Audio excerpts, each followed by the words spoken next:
At times, we may need counsel and discipline. What should we realistically expect when receiving discipline?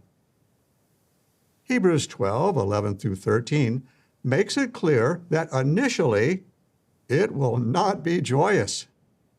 It is painful. However, when we humbly accept discipline and apply the counsel, we can be sure that we will gain inner peace and be a better servant of Jehovah. Therefore, do not give up, but keep making progress.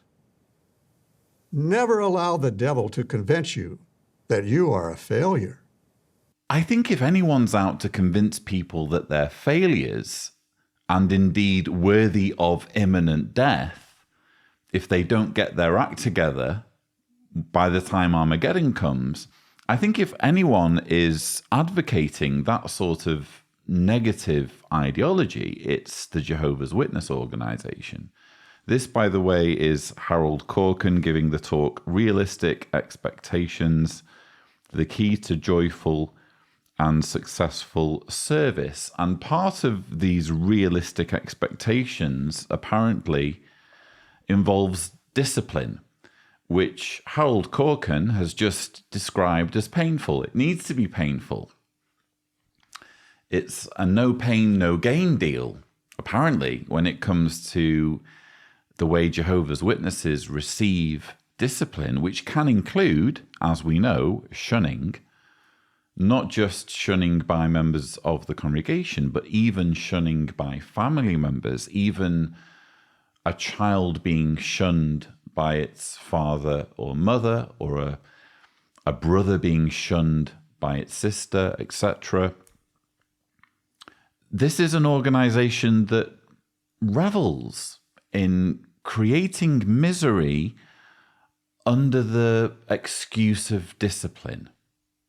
It's going to hurt a bit, this, but it'll all work out. Jehovah's Witnesses, they're being promised inner peace and that it would make them a better servant of Jehovah. Well, no doubt it will make you more compliant, a better servant, if you are able to embrace toxic behavior. I think that's true in any narcissistic relationship.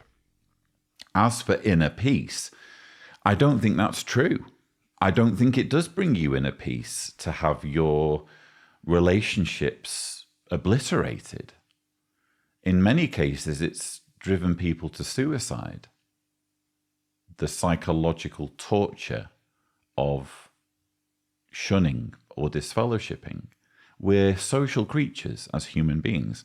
We're not designed to be alone, or we're not designed to have our relationships with others just vanish overnight for unjustifiable reasons, which is the case really when we're talking about the vast majority of disfellowshipping.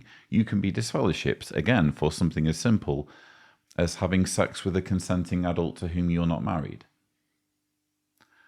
Apparently, that's a sin, but it's not a sin to psychologically torture someone by depriving them of their family relationships. Isn't that interesting?